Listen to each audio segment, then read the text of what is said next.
ব্যারাকপুরে বিজেপি প্রার্থীর প্রচারে হামলার অভিযোগ তৃণমূলের বিরুদ্ধে।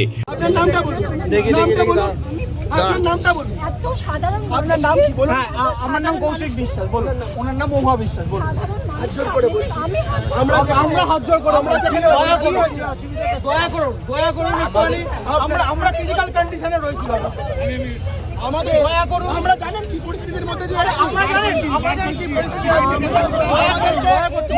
আমরা সাধারণ মানুষ, আমরাও দাঁড়িয়ে আমরা সাধারণ মানুষ দাঁড়িয়ে আছি, আমরা দাঁড়িয়ে আছি, আমরা সাধারণ মানুষ, আমরা সবাই আজকে ভয় আছি। নির্বাচনী প্রচারকে ঘিরে শনিবার সন্ধ্যায় উত্তপ্ত হয়ে ওঠে টিটাগড় পুরসভার 14 নম্বর ওয়ার্ডের মিলনগড় এলাকা। জানা গিয়েছে, এদিন সন্ধ্যায় ব্যারাকপুর কেন্দ্রের বিজেপি প্রার্থী কৌস্তব বাগচি টিটাগড় পুরসভার 14 নম্বর ওয়ার্ডের মিলনগড়ে কর্মী সমর্থকদের নিয়ে প্রচার করছিলেন। অপরদিকে 15 নম্বর ওয়ার্ডে প্রচার করছিলেন ব্যারাকপুরের তৃণমূল প্রার্থী রাজ চক্রবর্তী। অভিযোগ, প্রচার চলাকালীন একদল তৃণমূল সমর্থক আচমকা বিজেপি প্রার্থীর প্রচার মিছিলে হামলা চালায়।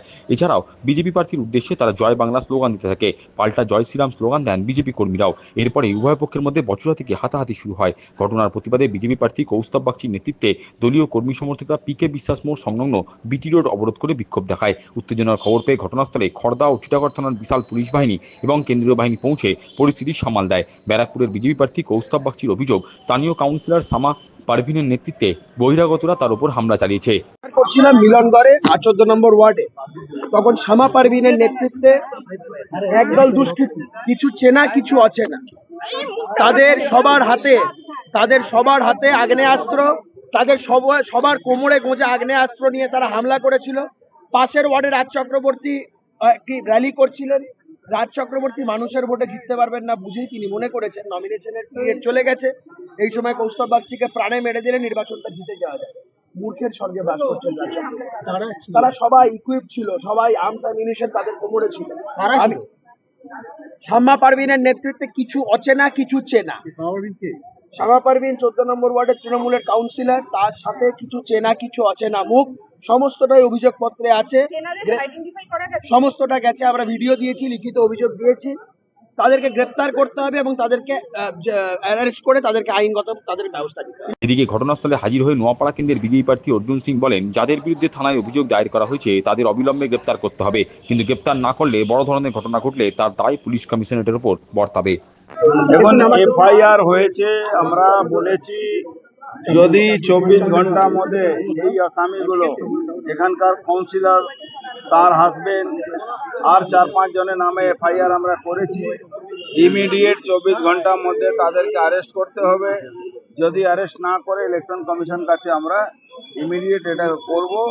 আর আমরা মনে করব যে খড়দা থানা, টিটাগড় থানা, ব্যারাকপুর কনস্টিটিউন্সির মধ্যে কিছু ক্রিমিনালকে এই যদি পুলিশ প্রশাসন ইলেকশন কমিশনের নির্দেশে যদি না জেলে ঢুকিয়ে রাখে, তাহলে এখানে সুস্থ শান্তভাবে ইলেকশন হবে না।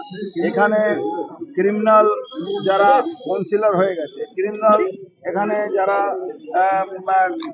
কেউ সিআইসি আছে, তারা গুন্ডাদের গুন্ডামি করছে আর তাদেরকে পুলিশ সিকিউরিটি দেওয়া। ইমিডিয়েট দেখুন, কেন্দ্রীয় বাহিনী তো এখানকার পুলিশের আন্ডারে আছে। আমরা বারবার বলছি ইলেকশন কমিশনকে 355 ধারা সুপারিশ করুন, যেন পুলিশকে যতক্ষণ ইলেকশন কমিশন কন্ট্রোল না করবে, তাহলে সিআরপিএফ কি করবে? সিআরপিএফ এর তো ডাইরেক্ট অ্যাকশন নেওয়ার কোনো অধিকার নেই। ডেট অফ ইলেকশন তারা নিতে পারে, কিন্তু আজকে সেই অধিকারটা নেই। তখন ইনাদেরকে বারবার বলছি কি এই যদি কোনো বড় ভায়োলেন্স হয়, এর সম্পূর্ণ দায়িত্ব কিন্তু পুলিশ ব্যারাকপুর পুলিশ কমিশনারেটের, খড়দা থানা আর টিটাগড় থানা দায়িত্ব নিতে হবে। কেন আমরা আর ছেড়ে কথা বলবো না। আজকে কৌস্তব বাগচির হাত উপরে হামলা হয়েছে, আমাদের কর্মী যারা প্রচার করছিল তাদের উপরে হামলা হয়েছে। আমরা এটা খুব সিরিয়াস নিচ্ছি আর সরাসরি বলছি, থানার সামনে দাঁড়িয়ে বলছি কি ভাববেন না যে আমরা এটা করতে পারি না। 24 ঘন্টা সময় দিয়ে গেলাম আমরা, তাহলে আমরা এই ছোটখাটো চুনোপুটিকে করব না। আমরা যা করব তখন পুরো বাংলা না ভারতবর্ষ।